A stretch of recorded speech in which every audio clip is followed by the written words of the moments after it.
What would you do if the man leading prayers on Sunday became a corpse before Monday?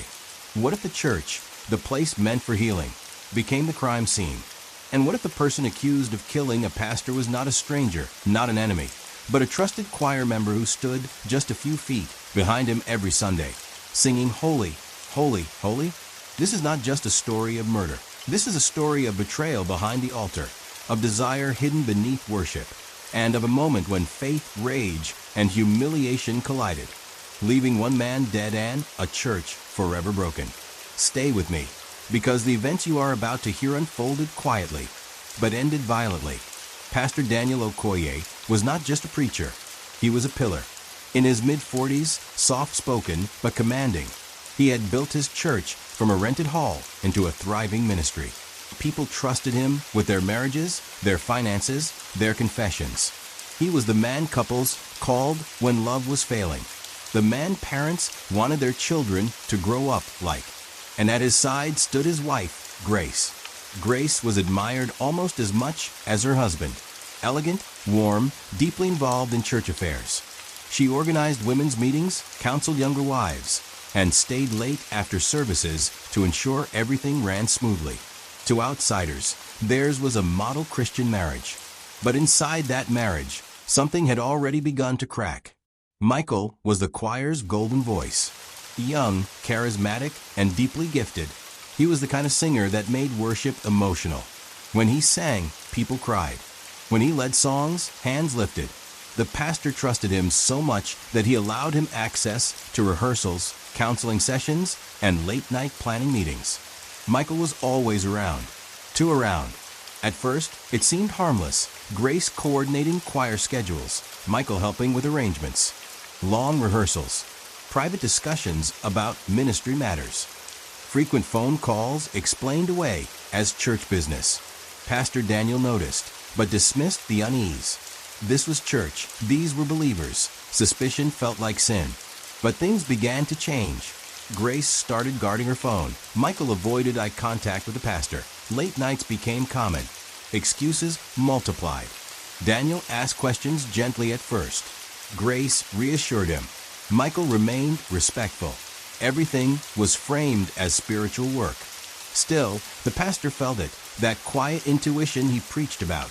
Now whispering warnings he didn't want to hear. He prayed, he fasted, that he rebuked the thoughts. Until the night he came home early. It was supposed to be a normal evening.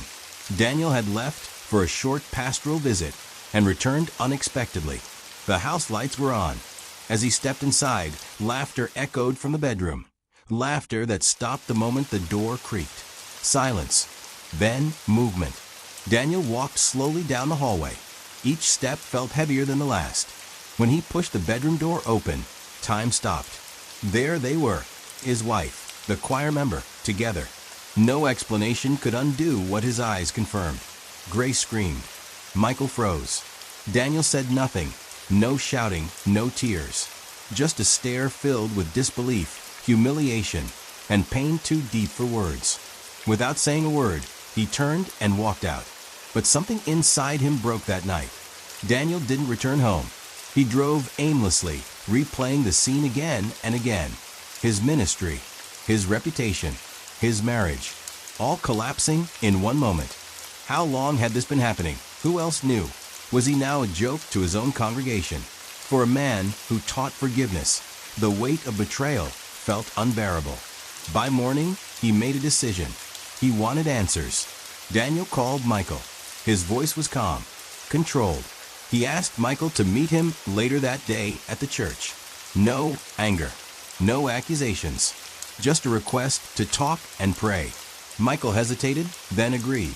What neither man knew was that this meeting would be the last one of Daniel's life. The church building stood quiet that afternoon. Empty pews, silent instruments.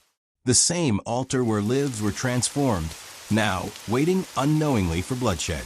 Daniel arrived first. He prayed, or at least tried to. When Michael arrived, the door closed behind him. What happened next would later be argued in courtrooms, debated online, and whispered among church members. But one thing is certain, only one of them walked out alive. Moments later, a scream pierced the stillness of the church. People rushed toward the sound. Inside, they found Pastor Daniel on the floor, bleeding, his life slipping away, and the choir members standing nearby, trembling. The man who once lifted his voice in worship now stood at the center of a murder investigation.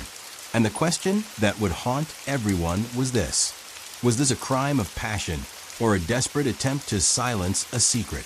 Part 2 reveals what happened inside that locked church room and why this confrontation behind closed church doors, where prayers had been whispered for years. Two men stood facing each other, one betrayed, the other exposed. Only one of them would survive the conversation. The room was small, just a desk, 2 chairs, and a cross on the wall. Pastor Daniel closed the door behind Michael and turned the key, not to trap him, but to keep the conversation private. At least, that's what he later intended. For a few seconds, neither man spoke. Michael avoided eye contact. Daniel stared at him, his hands clenched, his breathing controlled but heavy. Finally, Daniel broke the silence. "How long?" Michael swallowed hard. He tried to speak, then stopped. That hesitation alone confirmed what Daniel already knew. "How long have you been sleeping with my wife?" Michael stammered. He claimed it started as counseling, prayer meetings, emotional support. Then came the excuses, temptation, weakness, the devil.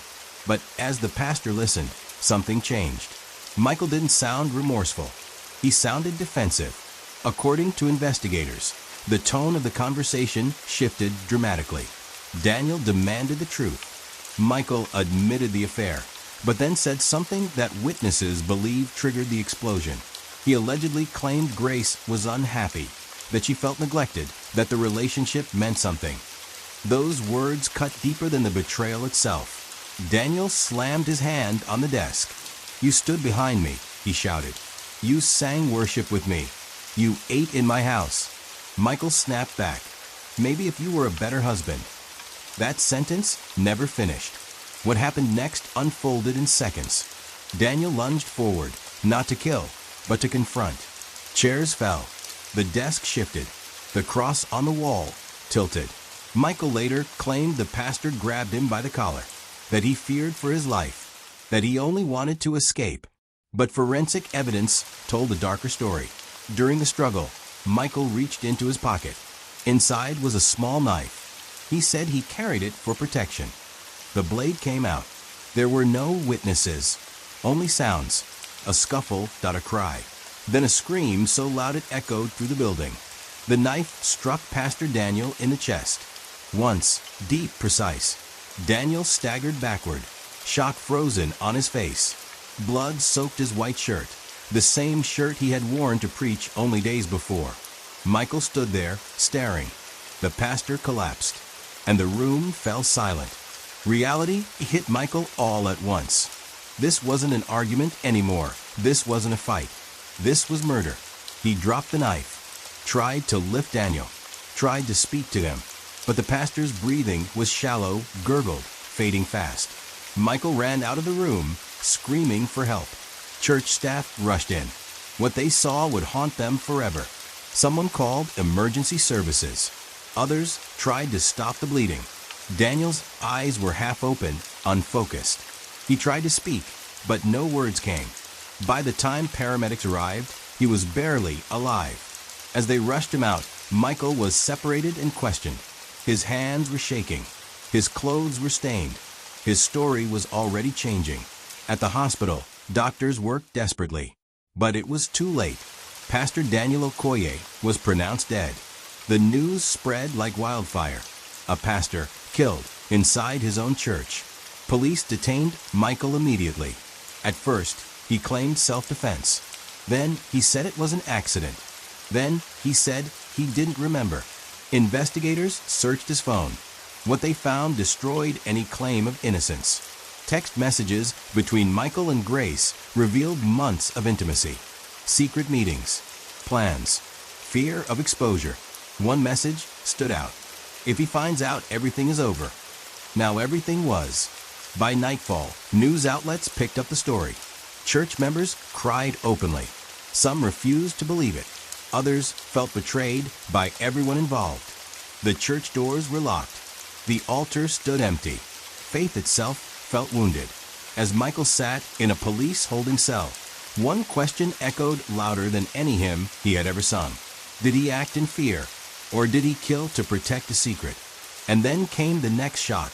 The pastor's wife was nowhere to be found. Part 3 reveals the arrest, the trial, and how one affair destroyed an entire congregation. By the time the sun rose the next morning, one man was dead, one man was in handcuffs, and an entire church was asking the same question. How did it come to this? What was supposed to be a sanctuary had become a crime scene. What was meant to heal had destroyed. And what began as a secret affair had ended in irreversible loss. Michael was arrested less than 12 hours after Pastor Daniel's death. There was no dramatic chase, no attempt to flee, no shouting. When officers arrived, Michael did not resist. He sat quietly, his face drained of color, his hands trembling as they were pulled behind his back. The same hands that once lifted microphones during worship, hands that had clapped, gestured, and led songs of praise, were now bound in steel cuffs. As police escorted him into the waiting vehicle, word spread quickly. Church members gathered outside in disbelief. Some broke down in tears, unable to process the reality that the young man they had admired was now accused of murder. Others shouted in anger, demanding answers. Many stood in complete silence, frozen between grief and shock, struggling to reconcile the person they trusted with the crime he now faced. Police formally charged Michael with second-degree murder, citing the use of a weapon, the location of the crime, and evidence suggesting intent rather than self-defense. But investigators knew this was no ordinary case. This was a crime rooted in intimacy, secrecy, and betrayal, and it was far from over. While Michael was taken into custody, attention quickly turned to Grace, the pastor's wife. But Grace was gone. She did not appear at candlelight vigils. She did not speak to reporters.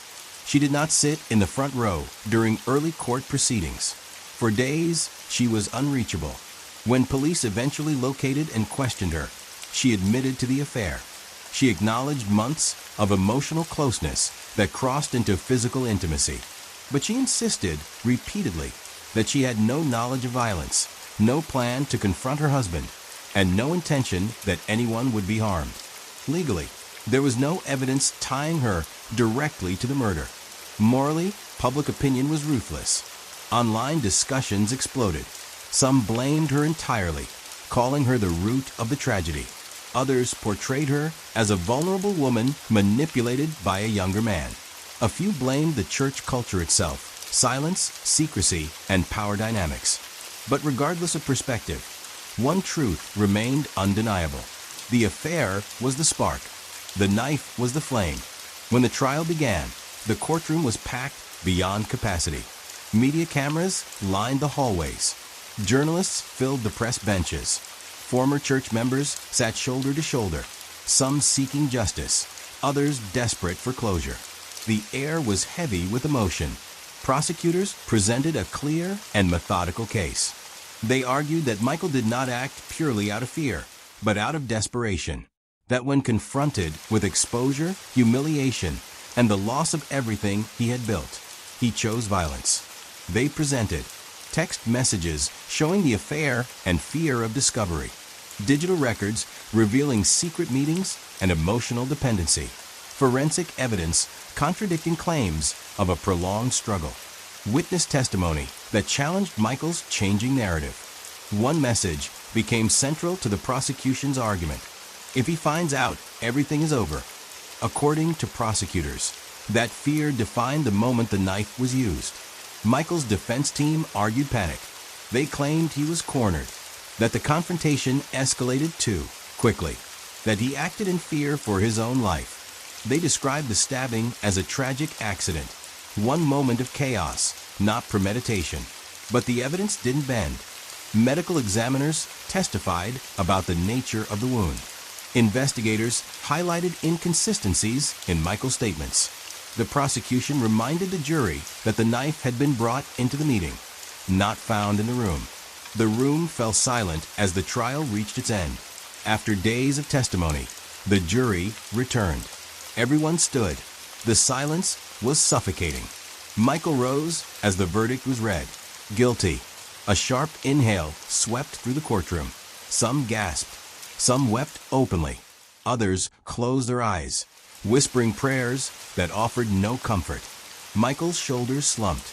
His gaze dropped to the floor. The weight of finality settled over him. During sentencing, the judge spoke firmly. He emphasized that the crime occurred in a place meant for peace, not violence. A place where lives were guided, not ended. Michael was sentenced to decades in prison. The gavel fell, and with that sound, the final chapter of his freedom was sealed. But the verdict did not heal the damage. The church began to unravel almost immediately. Attendance dropped sharply. Leadership fractured. Trust evaporated. Some members walked away from the congregation. Others walked away from faith altogether, unable to reconcile how betrayal could grow undetected in sacred spaces. The building itself became a symbol of pain. Eventually, the church closed. The altar was removed. The pews sold. The structure later changed ownership. What was once a place of transformation became just another empty building carrying a dark history. Michael now lives behind bars, his voice silenced, his identity forever linked to a single act of violence that destroyed many lives, including his own. Grace relocated quietly, away from public attention. Those who knew her say she lives with a burden heavier than any sentence, a life defined by one choice and its irreversible consequences. Pastor Daniel was buried amid thousands of mourners. Speeches were given, scriptures were read, tears flowed freely, but no sermon could explain his death.